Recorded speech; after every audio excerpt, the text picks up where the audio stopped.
Kembali lagi di Generasi Mecin dari Luminor Hotel di Jalan Pecenongan nomor 35. Di samping-samping saya sudah ada, wah ini respect. Saya hormat sekali dengan ada Pak Anwar Abbas selaku Sekjen MUI dan juga Bendahara Umum PP Muhammadiyah ya Pak. Dan juga ada Romo Beni Susetio selaku anggota Dewan Pengarah BPIP ya. Nah selaku Sekjen MUI dan anggota BPIP, Indonesia ini kan banyak sekali agama dan kepercayaan ya Pak. Mungkin dari Sekjen MUI, apa sih Pak yang dilakukan MUI belakangan ini untuk semakin menjaga toleransi di era keterbukaan yang sangat sangat gampang sekali orang membuat hoax, membuat isu, membuat apapun itu dari MUI sendiri. Ya, jadi kita menghimbau kepada masyarakat supaya saling menghormati dan jangan saling hina-menghina, saling ejek-mengejek, saling rendah-merendahkan ya. Kalau seandainya kita itu bisa menegakkan kode etik dan akhlak dalam pergaulan sosial, saya rasa insya Allah negeri ini akan aman dan akan damai. Nah, cuma kan ketika kita lihat di media sosial itu banyak sekali saling ejek-mejek dan saling panggil-memanggil dengan panggilan yang tidak layak ya. Betul Pak. Cebong apalagi? Kampret. Itu kan dalam agama jelas terlarang itu ya. Kita tidak boleh memanggil orang dengan panggilan-panggilan yang tidak disukainya. Kayak Mas Patra misalkan, saya harus panggil dengan nama yang Mas Patra suka. Dan saya tidak boleh dalam agama memanggil nama Mas Patra dengan panggilan yang Mas Patra tidak suka. Begitu juga dalam pergaulan sosial ya, kita tidak boleh memanggil orang, memanggil kelompok orang dengan panggilan-panggilan yang orang itu tidak suka gitu. So kalau seandainya kita membuat orang tidak suka, maka orang itu juga akan melakukan hal yang serupa. Oleh itu ada hadis Nabi bunyinya begini, man yukrim yukram. Barang siapa yang bisa memuliakan orang, maka dia akan dimuliakan.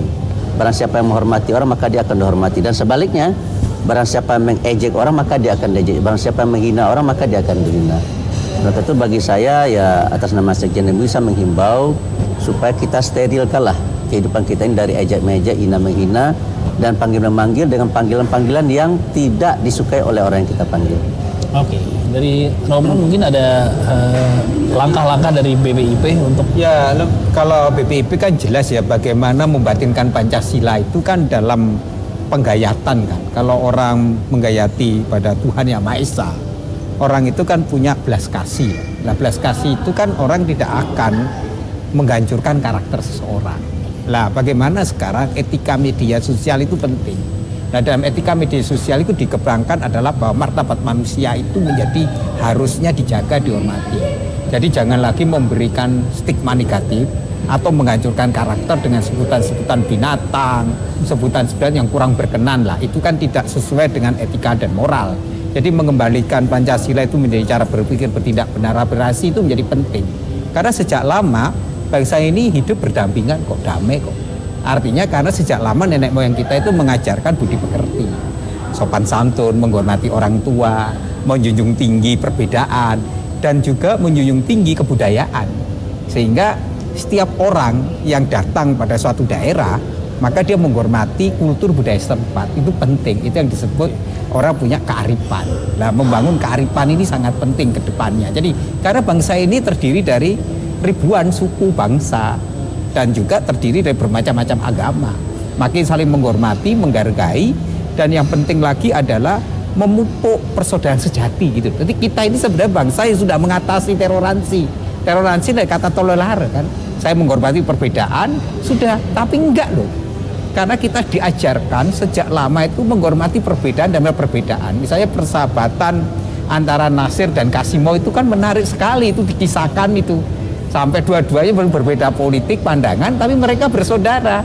Sehingga ketika sholat Id pertama, pasti yang memberi salaman itu Kasimo. Tapi untuk Natalan pertama, Nasir yang datang ke Kasimo. Lah kisah-kisah itu terjadi pada awal-awal kita berdiri Republik ini ada apa? Yaitu tadi. Karena kita diajarkan kearifan luar biasa membangun persaudaraan. Karena kita warga sebangsa setanah air. Sehingga kita melihat ke depan itu ya, saya itu tidak terlalu khawatir ya dengan persoalan-persoalan. Memang ada yang semua negara ada kasus. Tapi kita melihat ke depan, Indonesia itu sebenarnya dalam membangun relasi hubungan antar agama itu harmonis. Harus kita akui. Dan itu sebenarnya menjadi modal dasar kita untuk bisa hidup bersatu, bisa saling yuyup, rukun itu kan karena ada dasar Pancasila itu yang melekatkan dasar itu. Dan apakah ada kerjasama dengan pemerintah dari BPIP sendiri? Nah, BPIP kan pasti kan dia lembaga negara ya, yang menanamkan ideologi Pancasila. Dia akan bekerja sama dengan semua sektor, termasuk dengan lembaga-lembaga agama. Karena semua tokoh agama kan ada di situ, ada dari Muhammadiyah, dari NU, baik dari Kristen, Katolik, Hindu dan Buddha, semua ada. Tetapi kan yang penting adalah bahwa bagaimana masyarakat menggayati gitu. Yang itu terjadi misalnya bagaimana kebiasaan-kebiasaan udah hampir tahunan itu ya orang berbuka puasa bersama. Kemudian bahasa Ramadan bersama itu kan satu dengan yang lain. Menjaga sholat Id bersama. Kalau sebagai Natal kita juga dijaga. Kan tradisi itu luar biasa. Tradisi itu dihidupi sejak lama oleh nenek moyang kita. Jadi kita sebenarnya merajut persaudaraan sejati itu sudah awal, sudah menjadi kebiasaan orang Indonesia. Sehingga perayaan Idul Fitri itu perayaan semua umat beragama. Karena kita merayakan, kan kita bisa silaturahmi. Dan silaturahmi itu tidak lagi mengenal agama, etnis, tapi kita itu orang Indonesia. Sehingga kita ikut, yang musik pun kita tidak merayakan Idul, tapi ikut mudik. Karena apa? Karena kita ingin berjumpa dengan teman-teman saya, silaturahmi dengan mulai teman SMP, SMA, bahkan itu menjadi ajang pertemuan setiap tahun. Nah, akhirnya terjadi yang tadi, yaitu terjadi semacam hubungan yang intim satu dengan yang lain, sehingga segala perbedaan itu bisa diselesaikan. Nah, kita berharap elit politik kita akan seperti itu. Jadi momentum Idul Fitri itu luar biasa untuk mendinginkan situasi politik yang panas. Ya, saya setuju Pak. Saya setuju. Dan belakangan ini saya juga mau nanya ke Pak Anwar, Pak. Kita selalu terbagi dengan dikotomi mayoritas, minoritas, mayoritas, minoritas. Mayoritas harus menghargai minoritas, minoritas harus sebenarnya itu dengan dikotomi kata-kata itu justru semakin memecah atau justru harus dikeluarkan sih Pak kata-kata? Ya, kalau bagi saya itu tidak masalah, itu kan realitas. Realitas ya? Ya, mengapa kok kita harus mengingkari akan adanya realitas? Ya. Ada kelompok yang mayoritas, ada kelompok yang minoritas ya. Itu realitas, tidak bisa diingkari. Ya. Coba pertanyaan adalah bagaimana caranya supaya yang minoritas menghormati yang mayoritas, yang mayoritas bisa menghormati yang minoritas. Tidak masalah itu. Tidak masalah ya? Ada Islam, ada Kristen, ya kan? Bagaimana orang Kristen bisa menghormati orang Islam, bagaimana orang Islam bisa menghormati orang Kristen, terasa tidak masalah. Nah. Cuma kan kadang-kadang diputar-putar begitu ya, sehingga akhirnya ya sepertinya bangsa ini dibelah-belah, masalah itu banyak sekolah-sekolah Muhammadiyah itu banyak orang Katolik itu di India itu Universitas Muhammadiyah sebagian besar orang Katolik di situ.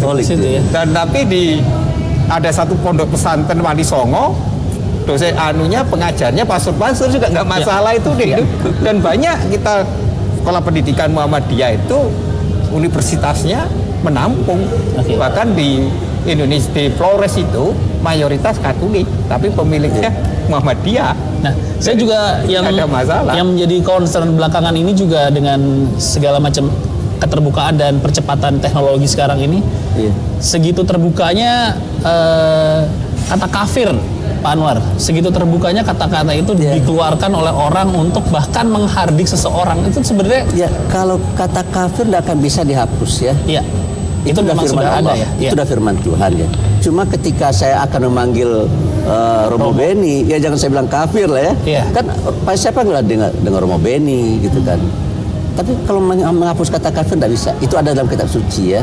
Orang yang keyakinannya dan keimanannya tidak sama dengan orang yang beragama Islam, maka fahuwa kafir, maka dia kafir. Karena memang sudah ada di Al-Quran. Saya rasa juga begitu sebaliknya.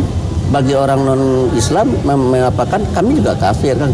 Tapi jangan saling panggil-manggil dengan kata-kata itu gitu. Saya rasa Romo Beni tidak akan suka kalau saya panggil dia baik kafir, tidak akan senang dia. Nah, itu yang sangat disayangkan. Dia akan senang kalau saya panggil Romo Beni, pasti dia senang kan? Iya. Pasti dia senang. Itu yang sangat disayangkan, segitu mudahnya orang-orang menghardik orang lain dengan sebutan kafir dan lain. Saya rasa itu kemungkinan besar mereka menyampaikannya di dalam forum terbatas, cuma diekspos keluar.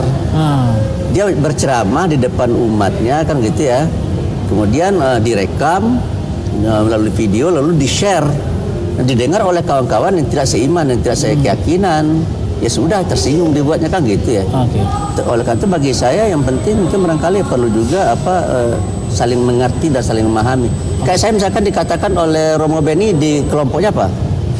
domba-domba yang tersesat kan begitu ya. Iya. Ya kalau dia bilang domba saya marah juga. Saya kan manusia, masa dibilang domba kan begitu ya. Tapi kan saya bisa paham ini Romo Beni bicara di umatnya, di jamaahnya. Lalu dia bilang Anurabas, bukan dia bilang Anurabas, orang yang tidak seiman dengan sekalian dia bilang domba-domba yang tersesat. Saya rasa tidak masalah itu selesai ya. Selama memang di dalam jalur dan tempat dan Ya, waktu yang asal pas. kita tahu bahwa dia ngomong di dalam jamaah di gerejanya. Asal kita tahu, mereka tahu bahwa ini ngomong di masjid, ya saya rasa tidak masalah. Oke. Romo mau ditanggapi juga dari Ya begini, kalau menurut saya kan yang penting sekarang kita mengedepankan persatuan. Bagaimana setiap warga negara itu yang hak dan kewajiban yang sama. Memang dalam gereja Katolik Konsili Vatikan II itu kan menekankan tentang pentingnya menjaga persaudaraan. Sehingga kami katakan mari kita memperjuangkan 4 perkara dunia. Keadilan, kemanusiaan, moralitas dan cinta itu. Sehingga memang sejak Konsili Vatikan kedua memang gereja mengatakan bahwa semua orang itu memang memiliki keyakinan berbeda, tapi mereka akan menuju jalan yang sama, yaitu menuju tempat, yaitu Tuhan yang kita cari gitu loh. Memang sejak saat itu gereja Katolik tidak lagi mengenal yang disebut seperti dulu. Artinya gereja tidak pernah ngeklaim dirinya kebenaran yang sempurna itu. Ada kebenaran di agama lain, itu kan saling menghormati perbedaan. Menurut saya yang penting adalah bagaimana konteks itu harus dilihat. Dan kita harus menghormati semua perbedaan itu dan jangan intervensi terhadap ajaran orang lain. Yang penting begitu.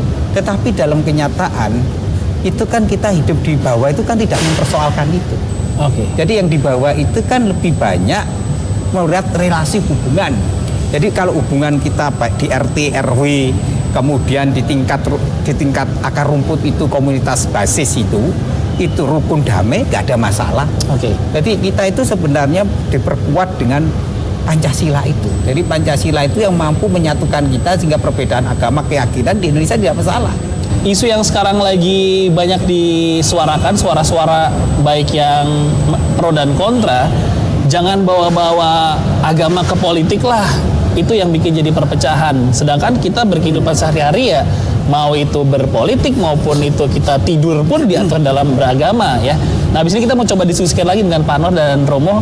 Apakah benar jangan bawa-bawa agama ke politik ya? Kurang lebih saya underline itu. Jangan bawa-bawa agama ke politik lah. Habis ini kita mau diskusiin. Jadi jangan kemana-mana, tetap nonton Generasi Mecin.